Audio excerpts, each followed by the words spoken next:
Hello everyone, this is Turin here, and today guys I'm here with another Total War Warhammer online commentary. In this battle I'm going to be playing the Dwarves and I'm facing off against the Greenskins, so a nice grudge match, should be a good time. We got some Orc Boar Chariots, we got some Iron Breakers in the front, definitely going to be a good time for all.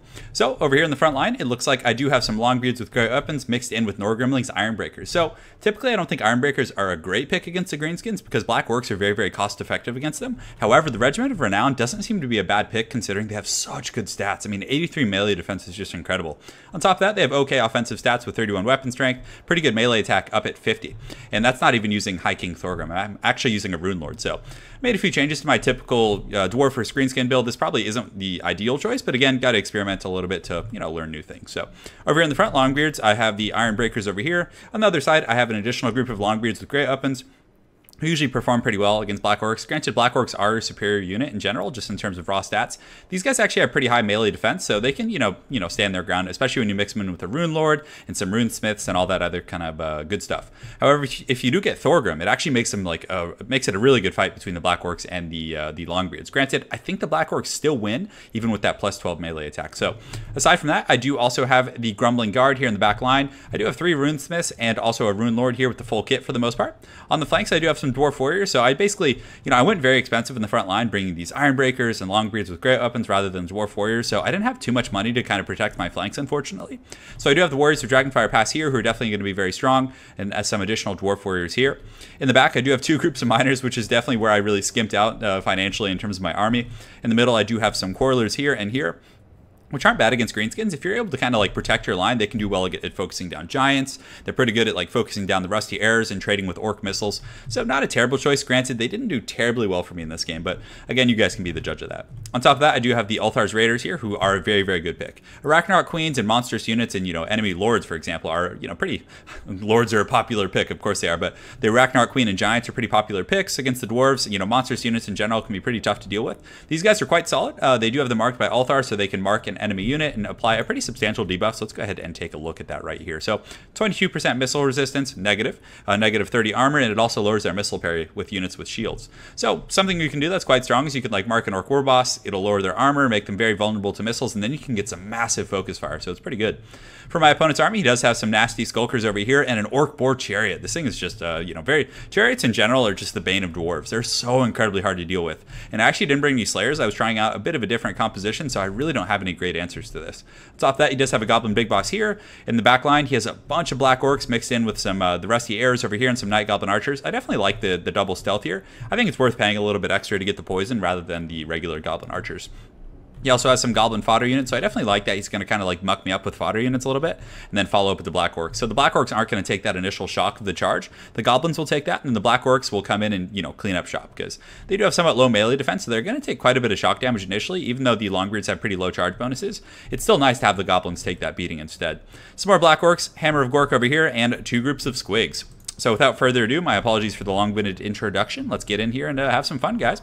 So right now, I just get my Quarrelers online, and I'm like, hey, let's just start shooting at some Black Orcs. Granted, they do have the very heavy armor with 110. It's not the best choice, but, I figured there are better targets than wasting ammunition on Goblins, which are essentially just complete fodder units. So shooting in here, doing a little bit of HP damage, nothing terribly substantial, but still, Black Orcs are, one of the biggest threats to dwarves, generally speaking, so I figured that would be the ideal choice.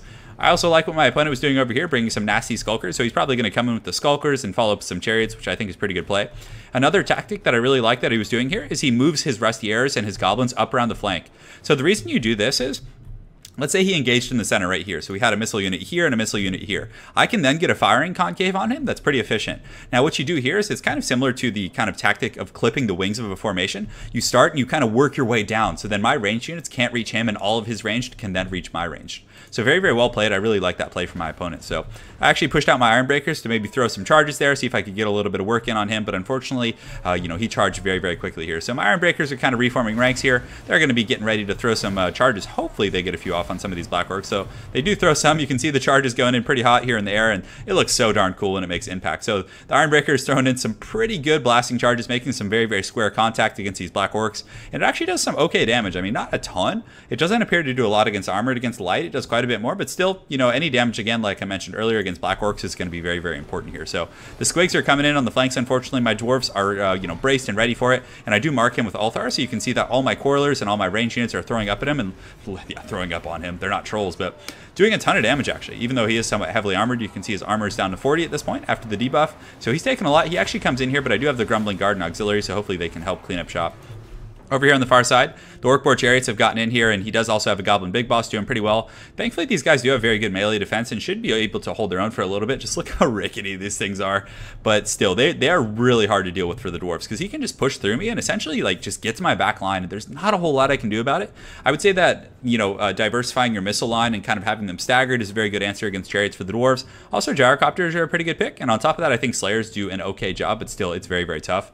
They haven't racked up any kills yet, so that's always a good sign. But they do push right through my defensive line and are just going to get into my back goodies right here. I also do get a little bit of a collapse. You can see some Dawi being sent flying in the distance, and the Chariots are coming in pretty hot over here, definitely looking angry with some bacon.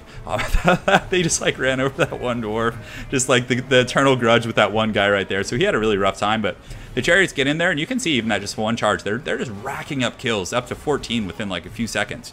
Over here in the front line, you can see some of these Squigs are battling it out with some Dwarf Warriors, and this is a really, really bad engagement for the Dwarves. They're just, the armor piercing, although they did kill the Squig, and the Squigs do have very low defensive stats, their AP is just so good, and Squigs also get some pretty nice buffs when they are in melee contact, so it's, you know, over the course of a long battle, it's not going to be a good trade for me here. I definitely wish I had brought some Slayers after experiencing this, but they're up to 15 kills. My Dwarf Warriors here have 10. You can see the Chariots coming in pretty hard in the back, doing some really, really good flanking. I do have a decent little pocket here. You can see the Ironbreakers are fighting pretty hard.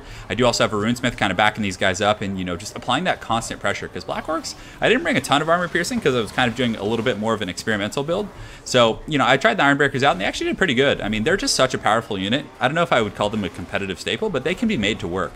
So the Rune of Wrath and Ruin in conjunction with the high melee defense is kind of like a bit of a tank and spank type mechanic where, you know, these guys hold them up while the Rune of Wrath and Ruin just kind of wears them down. You can also see the Runesmith in here fighting. He's kind of getting surrounded a little bit. Some of the dwarves that he had defending him had fled. So he does have the Ironbreakers nearby, but he's still taking a little bit more damage than I would like, having him against this very heavy AP.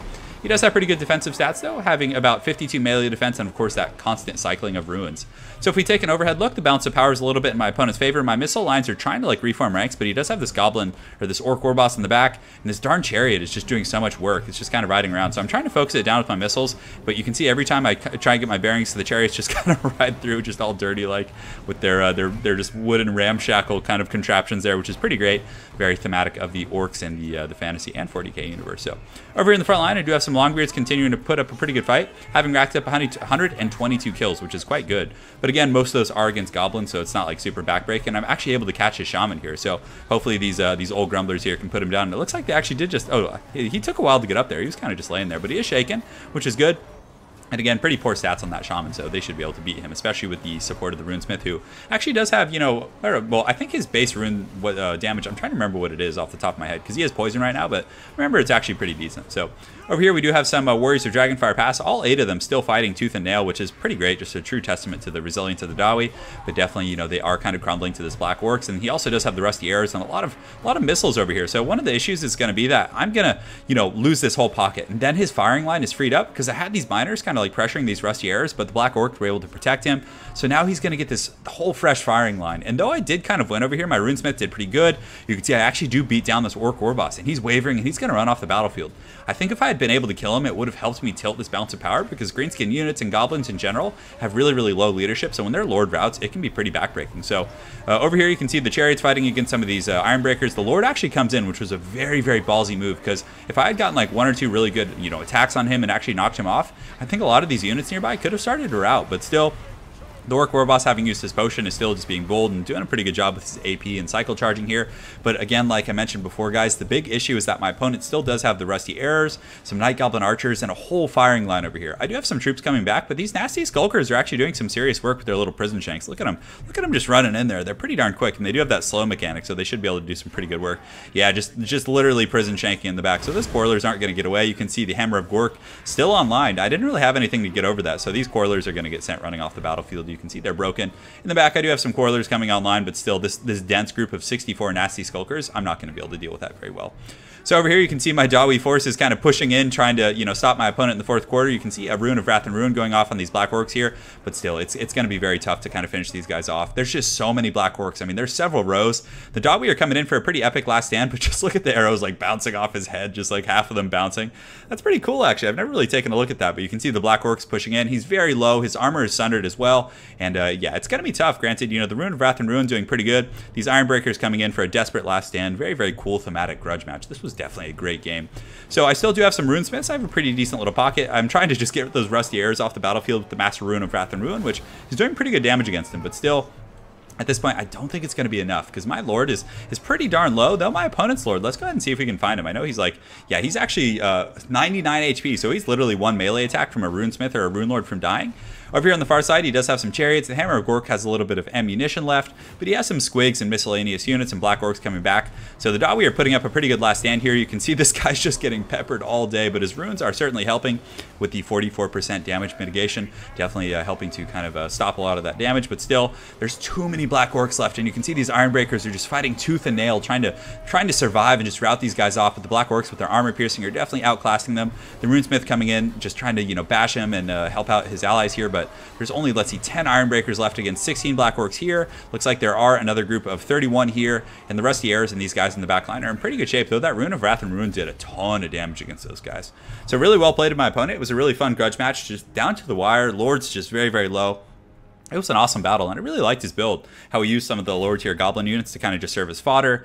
And of course, I love the Squig Herd play, though they didn't generate a ton of value. But look at that darn chariot, that Orc-Boar chariot. Like, I think if he had just cut the Squigs and gotten another chariot, that would have been like even harder, because the Squigs like actually took a bit of a beating from the Dwarves and the Runesmiths, the Dwarf Warriors. But yeah, it was a very, very cool build. Definitely liked it. So well played to my opponent, Senator. Look forward to seeing you again on ladder. Hope you guys enjoyed that grudge match, and guys, more content coming soon.